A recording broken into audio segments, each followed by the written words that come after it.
I'm going to keep on repeating until you make the inference. So conscious self, please, okay, have some kind of understanding or discernment that what you're doing in the present is defensive, it's neurotic, and it's symbolic. And all this defensive need, neurotic need, symbolic acting out, transference acting out, all this repetition compulsion, pseudo-aggression, rescue station, confession to lesser crime, okay, Faustian deal, this kind of, active to make you don't think that you're passive, this kind of defensive thing, to make you unaware that your mother hurt you and you believe the pain is love, so you want to protect your mother, so you deny that mother hurt you, so you don't want to face this major crime, so you confess to a lesser crime.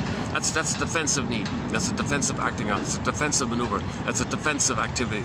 So can you discern between defensive activity, neurotic activity, dysfunctional activity, okay, and all the forms it may take? That those are there because real needs were unmet. When real needs are unmet, you look for symbolic needs. Can you make that discernment? Okay, the unconscious saying to the conscious. Another key thing is, can you resolve your either-or thinking that you developed to cope with the trauma with the mother? She hurt you, you saw her as a monster, you said, that's not my mother, you hallucinated a goddess, either-or thinking. Can you discern that as a baby, it was heaven and hell for you? If the feeding is there, if the warmth is there with the mother, you're in bliss, you're in heaven. If she's on the phone, you don't understand time, poof, you're in hell, you're ashamed.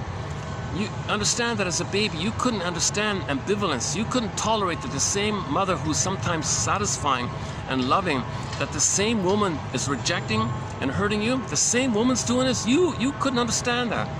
Can you understand that when you were a baby, you had no way, you had no ego to understand that the same woman is both frustrating and satisfying? That when you were a baby, you freaked out, what the hell's going on here? So you did psychic splitting, either or, and you kept it separate. And in your unconscious fantasy, you got goddess and demon in there. Can you understand that you engage in psychic splitting? Now, in the healing journey, you got to fix this stuff. You got to find the third side of the coin. You got to find both and. You can't live with either or thinking. Either or thinking, adversarial thinking, oppositional thinking, this jungle thinking, it's going to block your healing. So the unconscious self is saying to the conscious self, like what Baba Yaga said to Ivan in the fairy tale, you got to find both and. You got to find both and. Conscious says to the unconscious, how do I find both and? Well, that's your business. You got to figure it out. You got to find both and. You got to be conscious that your mother failed you.